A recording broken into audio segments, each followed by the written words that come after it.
Hello Uplanders, I'm YK2012, founder of the Upland Guide. In this video, I'm going to be talking about governance, voting, defining your primary home in Upland, and why your custom block explorer is so important. If you haven't decided yet where your primary residence is going to be, this video will give you some good food for thought. This video is sponsored by Crown Handler, the owner of the BE Academy, which is a block explorer shop located at 5357 West Byron Street in Portage Park in Chicago. More on them in a little bit. Before I talk a little bit about voting and being a part of a community, I want to talk about this block explorer. This custom block explorer is something that should be important to you, as it is your identity. When you reach director, which is 1 million UPX net worth, then you are able to go and register to receive a custom block explorer based on any picture that you send them. Now, I see some people that are getting some block explorers made that are kind of generic and they're looking to sell them to make some money.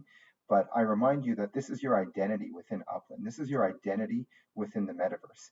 And you can see here the block explorer that I had made is based off of this guy, Dale the Llama, who is the Upland Guide mascot. If you saw me at Genesis Week, you also would have seen that I even had a hat made just like Dale. It doesn't fit so well on top of my headset, but you can see here his name. He's got some cool ears as well. So this is really my identity within the metaverse. And this is going to be something that's really important that every one of you create for yourself. Now, it doesn't have to be something that's real life, but however you want to present yourself in the metaverse is something you should think of when you're creating your custom block explorer. Once you define your primary residence, you will be able to get something that looks like this, where your block explorer will be located in an image which has the neighborhood above, the city below, and a picture of the city itself. So this further represents your identity. This turtle, or whoever owns the turtle, is part of the Dolores Heights community or neighborhood in San Francisco. And that means something to that person. It also shows something to other people. It means that you're part of this community. Now, you're probably asking, how do I know which neighborhood I want to be a part of? How do I know which node I want to be a part of? And before I get to that, I want to explain why. And before I get to that, I want to explain what you can actually do with this picture. You will be able to use this and download it and put it up for your profile picture, either in Discord or maybe Twitter or anywhere else that you communicate with other people, as this will show people that you are part of this community. As I mentioned at the top of this video, it's sponsored by Crown Handler, who is the owner of the BE Academy. You can learn more about their shop in the link in the upper right-hand corner. As we know, everything in Upland has utility. And the utility of the block explorer is that he is going to be the driver of a car when you car race. Each block explorer will have different attributes that you can train, improve, and that will help you during car racing. Ideally, if you're going to have a block explorer shop, you might want it to be close to a racetrack. If you're training these block explorers and constantly racing, you want to have your shops that are related to your cars in close proximity to the racetrack itself.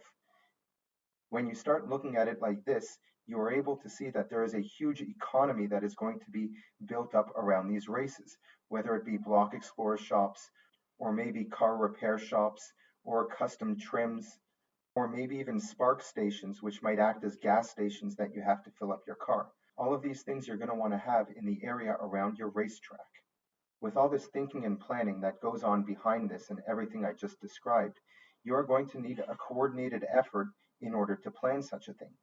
And the Portage Park neighborhood has done just that. They have created a node. They have their own governance system, which exists right now in their own Discord server. And they are making important decisions about how to create a racetrack, what kind of colors to use for their buildings, and a lot of other important things that are important when managing any type of community. Crown Handler has even been voted in as one of the current council members of the Portage Park neighborhood.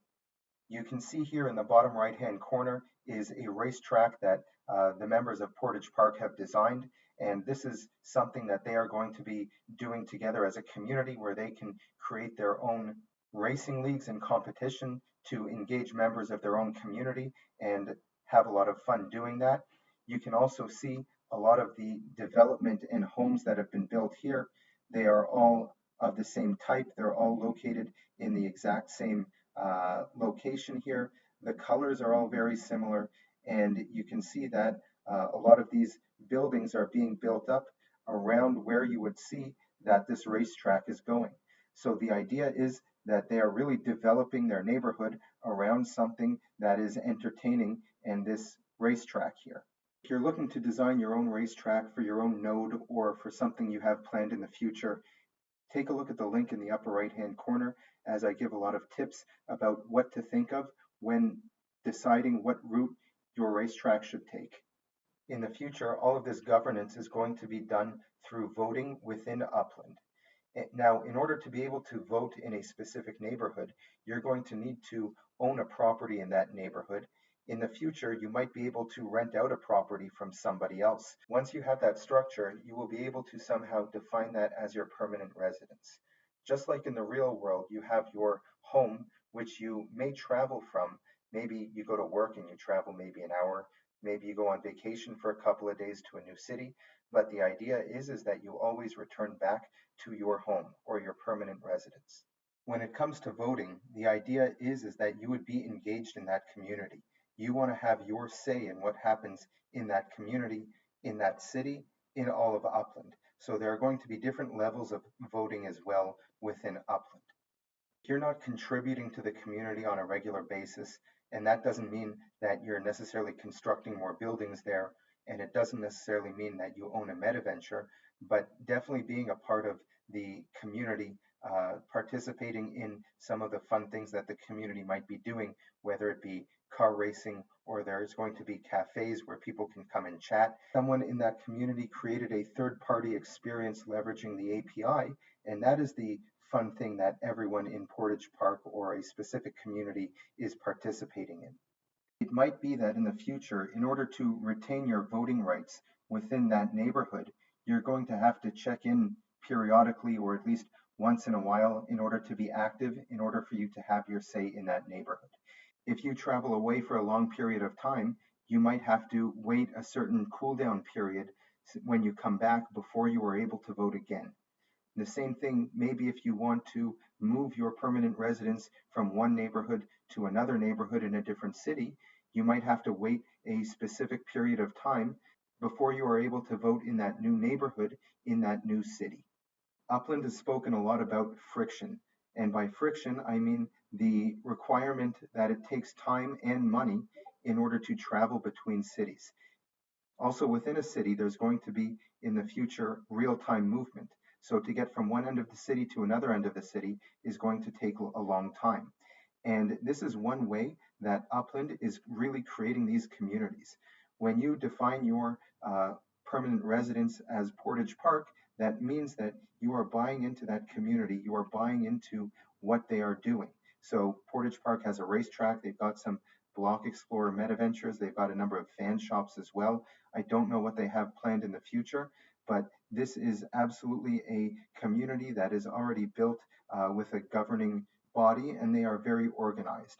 So I would expect that any community that has this type of structure will be something that is really committed to creating things that the residents that live in that area want to do and want to. One school of thought is that if you have everything that you ever need in one community, there's no reason for you to go anywhere else. When you have everything you need, when you have all your friends in the same area, you're going to want to have your own personal identity, which is again what I talked about having your custom block explorer at the beginning of this video. So all of this ties together in the importance of governance and defining your permanent residence and your block explorer. I hope this has given you some idea of the importance of giving thought to where you want to define your personal residence. If you haven't found a place yet, there are plenty of communities out there that you can join. There are some great resources in the description below, and please don't forget to give this video a like, leave us any comments or questions, and subscribe to our channel.